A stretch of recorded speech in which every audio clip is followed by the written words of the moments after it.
You're listening to episode 34 of Liz's Healthy Table.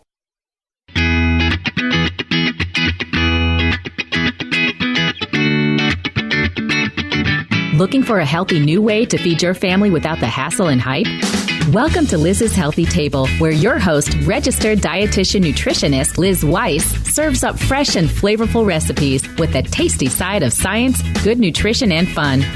Are you and your family ready for some wholesome food that tastes great too? Don't change that dial. Your food adventure starts here. Welcome to the show, everyone. Today's episode is all about kids in the kitchen. So cooking with kids, as you know, can be really messy.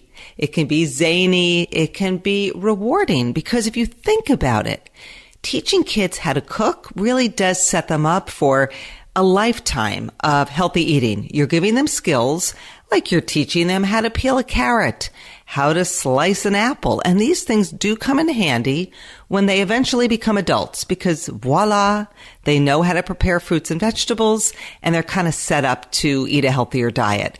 And August just happens to be Kids Eat Right Month. And so to celebrate, I am joining a group of other dietitians and foodies with a bunch of tips and tricks for getting kids into the kitchen. And I'm going to be sharing links on my Facebook and in my Twitter feed every day to other blog posts out there that are chock full of recipes, things you can do with your kids. And that's what we're going to focus on in today's podcast. And so I'm going to talk you through a cooking class, well, actually two cooking classes that I did this summer at the Nantucket Culinary Center out on Nantucket Island. It's where I spend much of my summers.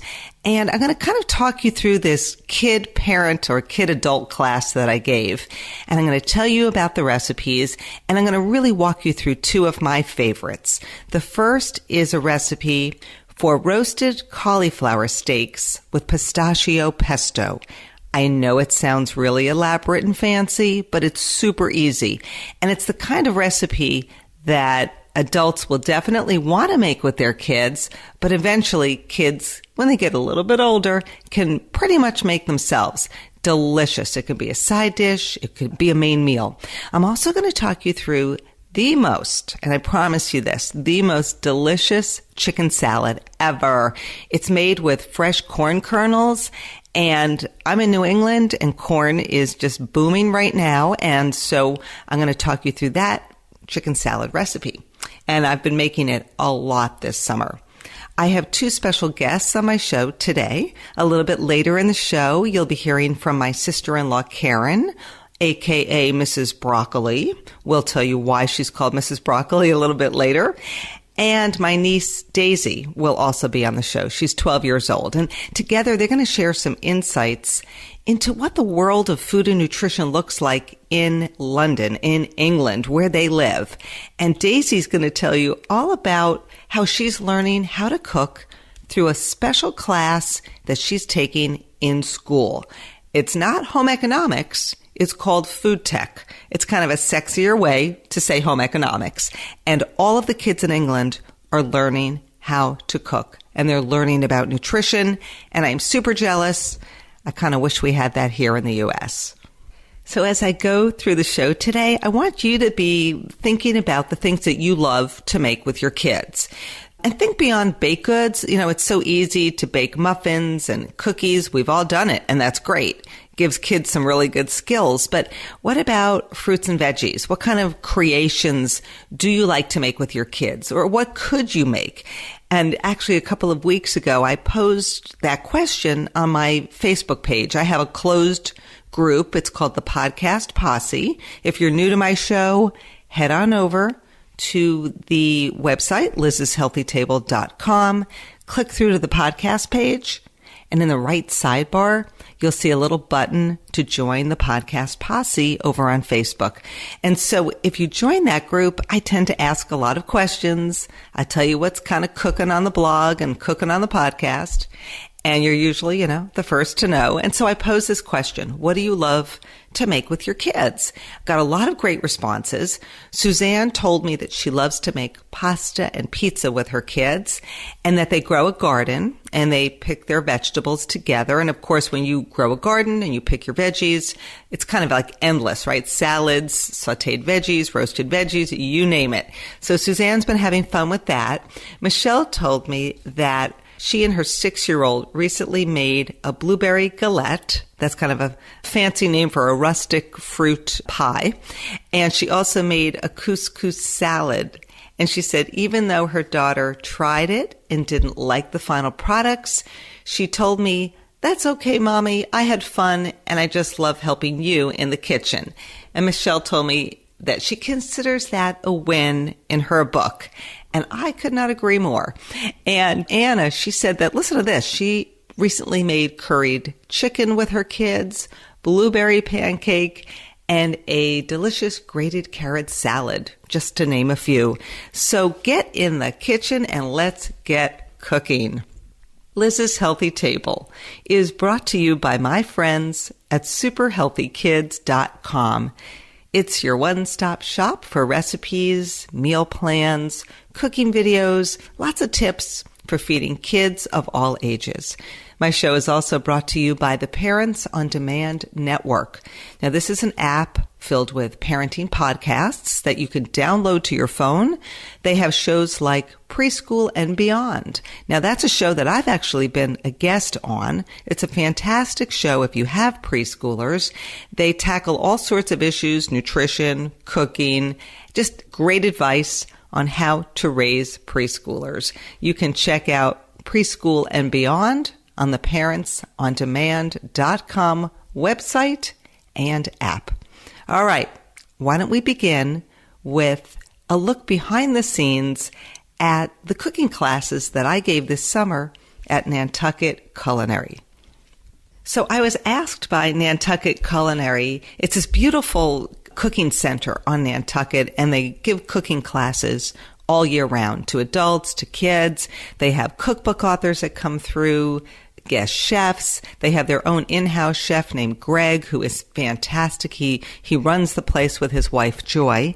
And they asked me if I wanted to give some cooking classes. And I said, I want to kind of shake it up. I want to do kids classes, but I want the kids to have at least one or two adult companions. I want it to be a family class because that's kind of my thing, right? And so I ended up doing 2 classes for them. The first class, I have to admit, I was kind of nervous because I don't really know their space. And there's 2 big kitchens in the center, and I was in the upstairs kitchen. It's huge, and there's lots of workspaces and tables, and there's actually a communal dining area as well. So you sit down and you eat the meal once you've all prepared it. This is going to be a hands-on class. So it's sort of fear of the unknown. I don't know that kitchen that well. I didn't know how old the kids would be. And so we ended up with a small class in June. We had, 2 adults and a total of 3 kids. I mean, it was small because Nantucket is sort of like this vacation place. And obviously there's a lot of people there year round, but this was sort of like people from out of town coming in, something to do in the afternoon. And Nantucket doesn't really get busy till July. So the June class was small, which was a good thing because I hadn't, like I said, worked in that space before. And it turned out to be so much fun and fantastic. And my menu, because I had to, of course, come up with a menu, was really very sort of plant-based because, fruits and veggies, that's what it's all about. We did roasted radishes. We made a homemade coleslaw with cabbage, peaches, and avocado. We made fish tacos with salmon, and then the kids created all sorts of toppings for those tacos. We had guacamole, we had roasted onions, red onions, and bell peppers, and then the usual, right? We had cheese and salsa, and I used plain Greek yogurt instead of sour cream, so the kids loved making that. For dessert, we made my apple berry crisp with an oat and walnut crumble on top, and that was fantastic. And so there were steps throughout that the kids could easily do. And then there were some steps that I had the adults do because I don't have the kids with the big sharp knives. They've got more of like a plastic chef knife. And so the kids could slice the strawberries for the crisp. They could assemble the topping, make homemade whipped cream. They were able to chop up herbs. So there was plenty of things the kids could do that kind of kept them busy throughout that class. So now I had that kind of under my belt. And I thought to myself, Liz, make your life easy. Just repeat this class when you do your next class in July. However, two of the kids that were in the class, before they left, they said, we'll see you at your next class in July. And I'm like, awesome, great. Oh no, I have to come up with a whole new menu. And so I got busy testing a whole bunch of new recipes and sort of thinking through my July cooking class and what was I going to do for that one. So the next class, I had 15 people at that one. So it was oversubscribed, but I was ready. Okay. I was totally ready. And I had kids from, the youngest one must have been about 7 or 8. And the oldest, I had a couple of teenagers. And I have to say they were all very capable and very engaged. And then I had the cutest family, this mom and dad and their daughter from California. And they had no idea it was hands-on. They thought it was observational. So they were super excited when we all started to get cooking. But I started that class by demonstrating this chicken salad that I'm like totally obsessed with. And I had the kids helping with a few steps, but I wanted to start the class by just showing them this chicken salad because I had made it for lunch a few days earlier. And Simon, my 19-year-old, he had a buddy that had come out for the weekend. And I made them this chicken salad. And Simon said it was the best thing he'd ever eaten. I should name it Liz's Chicken Salad. Basically, I should open up a sandwich shop in town because this was so good. And so I said, you know what? I'm going to make it at the Culinary Center. I have a full menu, but I'm going to just do this as a demo. So this class, let me tell you about that chicken salad in a minute. This class was, here's the menu. We had make your own smoothies, and I'll kind of explain that to you in a bit. We had the chicken salad, obviously, that I demoed. I had the kids making my Chirp-Chirp deviled eggs. I've got that recipe on the blog as well, and I'll give you a link to it in the show notes. I made this cauliflower steak with pistachio pesto, which I'm going to talk you through, so hang tight for that one. And what else did we do in that one? I think that was all we did. That kept us actually really busy. Yep, the smoothies, the deviled eggs, the chicken salad, the cauliflower.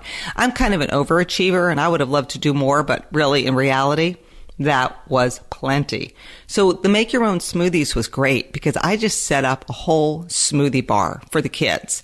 And that was where they could be very independent, kind of be on their own.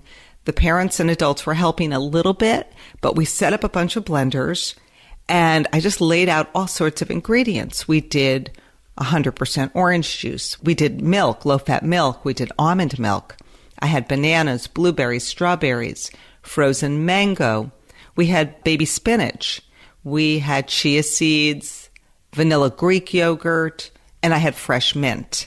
And I also told the kids they can either make smoothies or they could do smoothie bowls, and that would just be a thicker smoothie. And so I just put a bunch of toppings out, coconut chips and some Cheerios, and we had some chopped up nuts. So they could kind of do what they wanted to do. And I also told them, if you add things like mint to your smoothie, add it a little bit at a time. And this is something you want to tell your kids at home as well. Once you add something, you can't take it out. So if you're adding an ingredient like mint, which has this really big, fresh, bold flavor, I encourage kids to add it, but taste as you go, and then just kind of keep adding a little bit more. And then also challenge your kids to add something green to their smoothies. If you're doing this at home, you're going to lay out all these ingredients for make your own smoothies. You can put mint, you could do baby kale, baby spinach, you could do avocado, you could add some English cucumber, really fresh flavor when you add that to a smoothie. So encourage or challenge your kids to make a smoothie, but they have to add one green ingredient. So that was really a great recipe to kind of say, okay, you guys go over to that far table have at it, have some fun. That kept them busy for a while. The Chirp-Chirp deviled eggs, I love to steam eggs, to hard cook them because they're very easy to peel. So that's what we did at the Culinary Center. The kids got busy peeling the eggs. And then we made a filling, and I'm going to send you over to the blog for this recipe.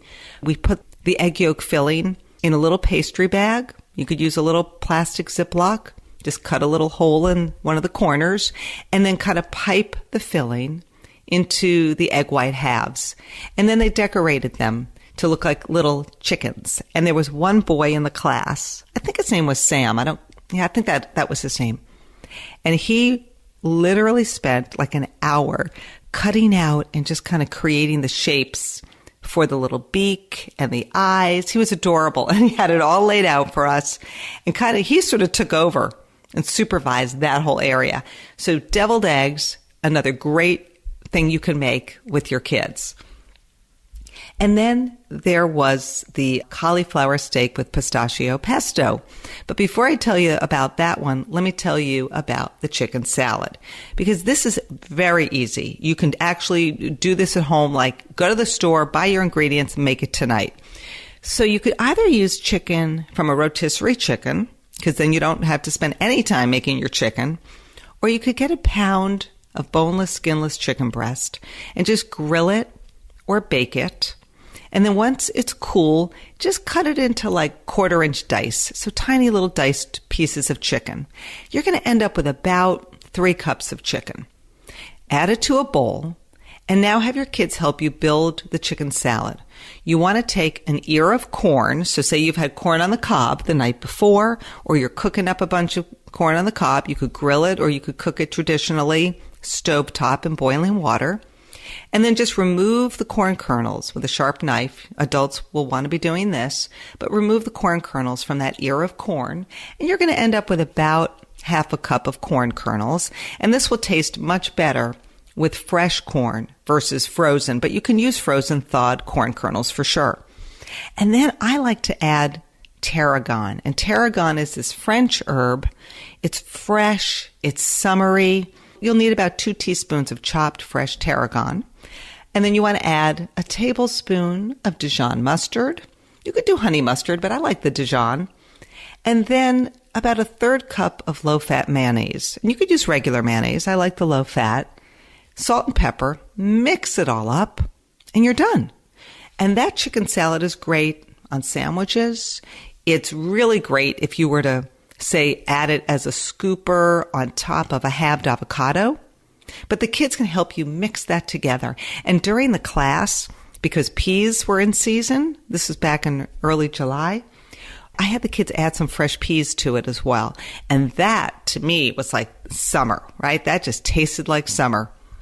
So chicken salad, the recipe's on my blog, and I highly encourage you to make it because the flavor is phenomenal. Now, if you're using a rotisserie chicken, you're not going to need a lot of salt and pepper. If you've just roasted it yourself or you've grilled it, depending how you've seasoned it, just add a little kosher salt and pepper as you go. Kids could taste it. Oh, by the way, this is really fun to do with kids. We don't like double dipping, right? Nobody wants to be tasting and sticking their spoon back into, say, the chicken salad. So what I have in the bowl is 1 spoon. It's called the mother spoon. And the kids actually loved this when I did this at the cooking class. You've got your mother spoon, and that's like a big soup spoon. And that is what you scoop your samples out with. And then you transfer the little bits, the little taste samples onto everybody's individual spoons. And that way the mother spoon is always what goes in to the bowl, but people are never double dipping their personal spoons back in. So always have your mother spoon on hand. So cauliflower steaks with pistachio pesto. I love cauliflower steaks. And, I've got Tim, my husband, who's, well, he's not really a vegetarian. He's a pescatarian. So I'm always sort of dreaming up hearty things to make for dinner or as a side dish. And I've made cauliflower steaks a couple of times. I have a few recipes on the blog. But through this blog post that I did, and I'm going to give you a link in the show notes, I will talk you through how to make the actual steaks. Now, this is something adults are going to want to do because you have to trim that head of cauliflower, and then you want to cut these big slices that are about 3/4 of an inch thick, and that's what your big steaks are made out of. And then, you're going to end up with a bunch of florets, cauliflower florets, and that's fine too. All of these steaks and florets get placed on a baking sheet. And now this is where the kids come in. You want to brush some olive oil over one side of those steaks. And the kids could totally, with a pastry brush, just kind of paint the olive oil on the cauliflower steaks. And then they can sprinkle with a little bit of salt and pepper. And then into the oven, that cauliflower goes, about 18 minutes, 400 degrees. And then you pull the cauli out. Adults are going to want to do this. Flip the steaks. And then the kids add a little bit more salt and pepper. And then what the kids can do here is they could sprinkle with some fresh chopped rosemary or thyme. Now with the thyme, give your kids thyme leaves and just have them pull those tiny little tender leaves of thyme right off the stalk. It seems tedious to me and you, but it's a great activity for kids. So while the cauliflower's in the oven, they could be prepping those herbs. So the cauliflower comes out, sprinkle with some herbs, back in the oven about 10 more minutes, and the cauliflower steaks are done. In the meantime, you're making your pesto. And what I like to do for the pesto, and during our cooking class, I had a mom and her 2 kids. I'm trying to think back. Yep, it was a mom and her 2 daughters. They were making the pistachio pesto in a little mini food processor. This is like one of these kitchen appliances I would highly encourage you to invest in. Not expensive. I think I have like a little Cuisinart, but it's small. Doesn't take up any space to speak of. And it comes in handy when making dressings and pestos. By the way, a ball jar or a mason jar, a small one, is another great tool to have for making salad dressings. With this dressing, we're going to pulverize the pistachios and the herbs. And so we want a mini food processor, much easier than a blender. And this is super easy. And the kids were very, very adept at making this. So you're going to make this pistachio pesto, which is what gets drizzled over those steaks, with half a cup of extra virgin olive oil. And then, wait a minute, I'm putting my glasses on. Yep, half a cup of lightly packed fresh basil. And you'll want to have more for garnish. And it's summer, of course, so fresh herbs are rocking right now. And we've got, here's tarragon again, a 1/4 cup of lightly packed fresh tarragon. See, I'm giving you 2 recipes that call for the same herbs, so now you're going to buy it, use it, and hopefully you don't have to waste anything. Just use it up in these recipes. You've got a 1/4 cup of grated Parmesan cheese in this pesto, and a 1/4 cup of pistachio nuts, and a tablespoon of Dijon mustard, more Dijon, a tablespoon of honey, just half of a small garlic clove, just peel that, and then a little bit of salt and pepper. And just pulverize that in the food processor, and you're done. And this pesto is so good. I actually did ask the kids when we were sitting down to eat our meal together, what else could you serve the pesto with now that you've all tried it and you love it? And we kind of went around the table, and the kids were very creative. One little girl said she would serve it with pasta. She was a pasta girl. And I'm like, great idea. Serve it with pasta. And we had another little girl who loved grilled steak. And we all agreed that this pesto, which is very kind of hearty, would be fantastic with any kind of grilled steak, any kind of grilled protein, salmon, chicken, you name it. And then we also, what else? Oh, we talked about using this pistachio pesto if you were to make even like a panini or something like that. Instead of adding just regular pesto, which is a great addition to even to like grilled cheese, you can use this in a sandwich or a panini. So head on over to the show notes because I've got lots of photos from our cooking class together.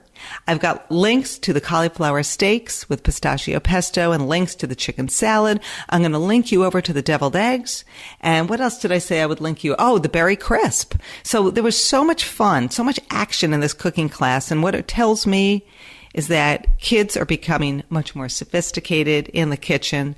They love hands-on activities. They're willing to try anything, to do anything. Even if they don't love what you make, Eventually, their taste buds will get used to it. They'll be more willing to try new things. So get your kids in the kitchen. Head on over to the show notes and post a comment and tell me what you love making with your kids. Okay, so now that we went behind the scenes at my cooking class, it's time to shift gears. I want to introduce you to my sister-in-law, Mrs. Broccoli, and to her daughter, my niece, 12-year-old Daisy. Karen and Daisy, welcome to the show. Hi, Liz. Hi. Hi. I'm so excited to have you guys. I've had you visiting all week. And it's your final day. You're about to leave me, and I'm not going to see you for a while. So I thought, why don't we have you guys on the show? Yay. Yeah. So let's just talk a little bit about food, nutrition, and kind of what that looks like back in England, where you guys are from. My first question is actually something I remember, Karen, from 2 years ago when you visited me here, or maybe it was 4 years ago. I remember for a special treat, you guys were on vacation, you bought the kids a Fanta, which is an orange soda. And when you bought it, you were like, you were horrified. And I'm like, why is she horrified? She made the decision to buy that. What was it that just horrified you about it?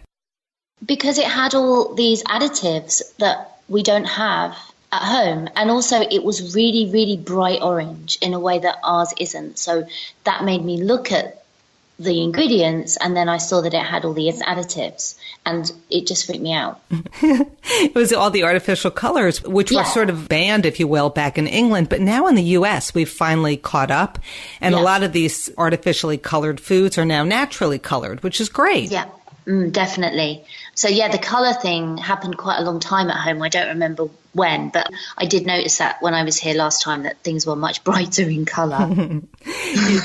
And I do think that you guys have hopped on the nutrition bandwagon before we did here in the U.S. But I think like the whole kids and obesity, that whole issue popped up maybe earlier in the U.S. than it did in England. But it sounds like back in England, you guys are on top of it and they're making efforts to improve kids' diets overall.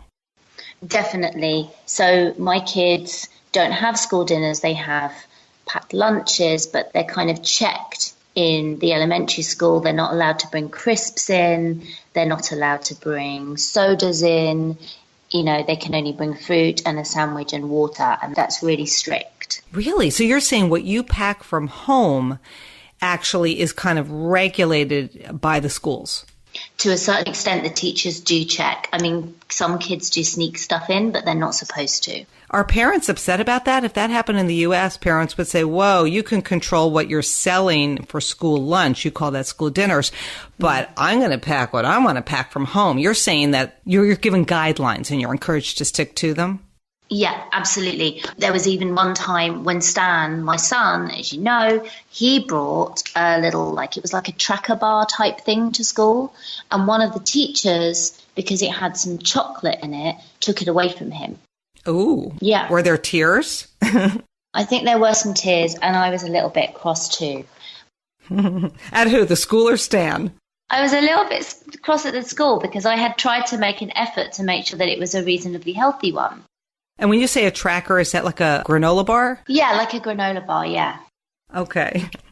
We have different names for things, which we're going to get to in a second. So the teachers are making sure kids are bringing healthy stuff from home. School lunches have gotten healthier. And you had Jamie Oliver kind of involved in that, the chef, Jamie Oliver, right? Yeah, he did the whole thing. We call it the turkey twizzler time. So at school dinners, they were serving up these kind of reconstituted turkey things that were shaped like drumsticks with breadcrumbs around them that were like deep fried, and he kind of got those off the menu. That was the first thing, and now the meals have to be much healthier. Excellent. Yeah, it's been exciting to see, and I've always said I've been a long time advocate of kids nutrition, and I've always said, why do we need kid food? Like, it's just food. It's family food, and we want to make it healthier. So let's switch gears and talk about family food, what you guys like to make at home. Do you like to cook? And I'm going to ask you, Daisy, because you've been here visiting me all week. You've been making smoothies almost every day. So do you like to cook? And if so, what are the things you like to make? So I do like to cook. I think two of my favorite things to cook or make.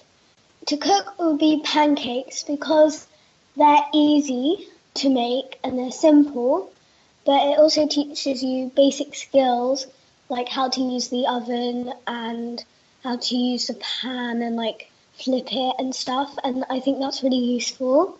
And then my favourite thing to make would be smoothies because I like how you can just add so many different fruits or things or vegetables and you can put them in this and mix them up and they make like a really nice juice smoothie drink. Good. And you told me earlier that pancake in England to us is a crepe. And if you were to make an American pancake, that would be quite different from the pancakes you make. Yeah, it would, because the pancakes that we call pancakes are your crepes, because the ones that you call pancakes, we call them American pancakes. American pancakes. So I know you cook with your mom, but this is the coolest thing ever. You also have been learning how to cook in school. And I will tell everybody that when I was a kid, we all took home ec in school, and my mom was actually a home ec teacher. And when you were in elementary school, you learned how to cook, you learned how to sew, you learned sort of those basic homey things. And in England now, they teach kids how to cook, and it's called food tech, which to me sounds really cool, really hip. And so, Daisy, tell us about, you're in secondary school, which is sort of like middle. Now you're middle school, so middle and high school. They have this tech course. It's like a 4-term course you get every single year. So tell us about this tech class that you're taking. So we have 4 terms in 1 year, and they have different design technologies. And one of them, the last one that we did on the last term was food technology, which is food tech. And basically what it is our teacher teaches us how to make different foods and teaches us about the nutrition of the foods and talks to us about the foods.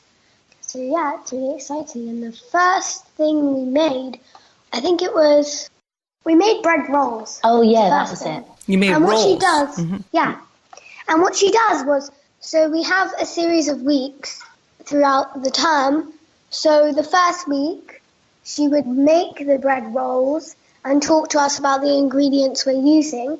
And then the week after that, we would bring in our own ingredients and make that food that she taught us how to make for the other week. And you also told me that you did a pasta sauce, right? You did a variety of things. Yeah, so we did omelettes, then we did a pasta sauce, then we did a Victoria sponge cake. A Victoria sponge cake. It sounds lovely. It sounds very British. Very British. What is a Victoria sponge cake? Well, a Victoria sponge cake is traditionally just a normal sponge cake and it's 2 layers, and in the middle of the 2 layers you have like a sort of cream and jam, and that's a Victoria sponge cake. Okay, so you're learning how to make rolls and pasta sauce and an omelet with eggs, so nutritious. You're learning how to make a dessert. And then next year, you're going to take it all over again, and you're going to keep learning new recipes, new skills, more nutrition, and you're going to get this all the way through middle and high school, right? Yeah, and our teacher said that the important thing is that we can go home and make this for our family. So we're actually learning it and like. Well, I'm looking forward to that. No, I remember I made you that omelette. Yeah, you did. You made me an omelette. Yeah, I came home and I made my mum an omelette. And it was really good. You did? Did you put anything in the omelet? Was there cheese? Were there vegetables? Yeah, so it's just a basic cheese omelette with ham, and I put mushrooms in it as well. Karen, when you were growing up in England, did you have this kind of training in school? Yeah, mine was very much more like yours, Liz, and it was called home economics, and we made food, it was sewing and all of that stuff, and it was very much aimed towards the girls at that time, actually. Although now I believe it's much more across the board, boys and girls do it. But yeah, and then it kind of disappeared, and now it's come back in the last couple of years, which is great. I wish we could bring it back. In the U.S., everything is done state by state, but I love that. What a great model. So whoever's listening, talk to your school about bringing something like this. It's so practical. So yeah, it's brilliant. And Karen, you're a really good cook. So I will tell everybody that Karen first turned me on to Otto Lengi, and I am obsessed with Otto Lengi. He is my favorite chef. I love his cookbooks. And I've tried to get him on my podcast to no avail. So, Karen, I'm going to put you on it. You're going to become my PR director. But oh, my goodness. You're an Otto Lengi fan. You love him. You've been to his restaurants. You're a marvelous cook. Like, where did you learn how to cook? Oh, so I grew up in a very Irish Catholic home, which I think would probably be very much like an Italian or Jewish home. So my mum was a homemaker, and she cooked. And she taught me how to cook. So that's kind of where it comes from. I always cook too much because I'm Irish and there's usually potatoes involved. So that's where I learned from my mum. And do you like cooking with Daisy and Stan? I do. I try to. I'm a bit of a neat freak. So sometimes she's nodding her head because I sometimes get cross because they make a mess. But we like lasagna because Stan really likes watching Garfield cartoons. So we make lasagna at least once a week, and he will help me with that. He'll lay up the pasta sheets. And yeah, we do a fair amount of cooking together. What does Garfield have to do with lasagna? Oh, so Daisy, Garfield eats lasagna, doesn't he? Yeah, I watched an episode with Stan before. It's like this really funny show with this cat, and he's obsessed with eating lasagna. So now Stan loves lasagna. That is so funny. Well, I hope you're adding some spinach to your lasagna. As your dietitian auntie, I hope there is spinach involved. Well, we do eat a lot. Carrots on the side. We do put carrots on the side. And actually, there's a thing that we do at home now. You can buy in the grocery store lasagna sheets that are not pasta, but they're butternut squash. I don't know if you have that here. So I sometimes substitute the pasta sheets for butternut squash sheets. Oh, like it's almost like it's cut very thin. Oh, that's so cool. Yeah. The spiralized vegetable thing has been huge here, but I don't think I've seen that. Talk to me about broccoli, please, Karen, because there is a broccoli story. So when we first started coming to see you guys, the kids were probably not as keen on vegetables as they should have been. But Auntie Liz got us onto broccoli, didn't she, Daisy? Yep. Make us all kinds of broccoli. And you even had pizza with broccoli on it the other day, Daisy. Yeah, I didn't eat that one. Oh. But I did roast broccoli in the oven with olive oil, and you loved it. I really like roasted broccoli. So our nanny Eva, she made this type of broccoli which you made, and she would kind of like fry it, I think, and put it in soy sauce and make it crunchy, and it was just so nice, and that encouraged me to eat it more because I just really like the flavour. Yeah, so she roasts it with sesame oil and soy sauce in the oven, and now the kids are like mad for broccoli.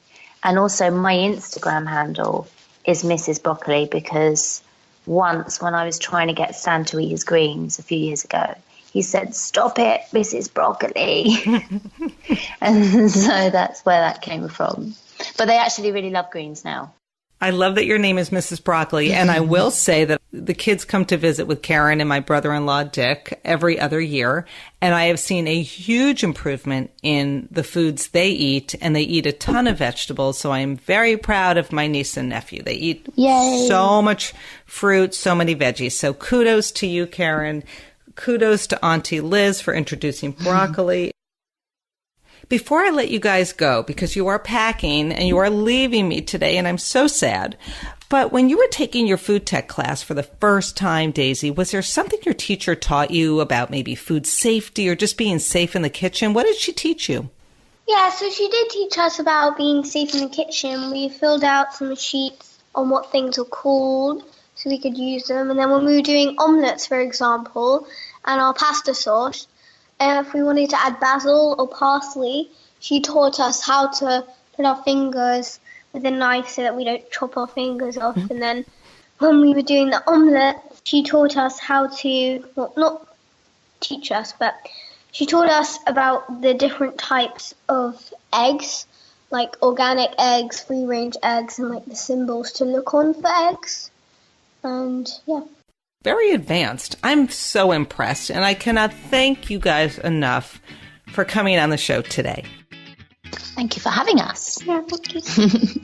And thank you, everyone, for listening to today's show. If you like the show, please share it with friends, post a review, and don't forget to subscribe, whether you get your podcasts from iTunes or Stitcher Radio, wherever you get your show. Feel free to subscribe. Head on over to the show notes so you can get that recipe for chicken salad. And by the way, everybody did love that chicken salad that I've been making almost obsessively for my family this week. Come on over to the blog to get my recipe for cauliflower steaks with pistachio pesto. And as always, thanks for listening to Liz's Healthy Table.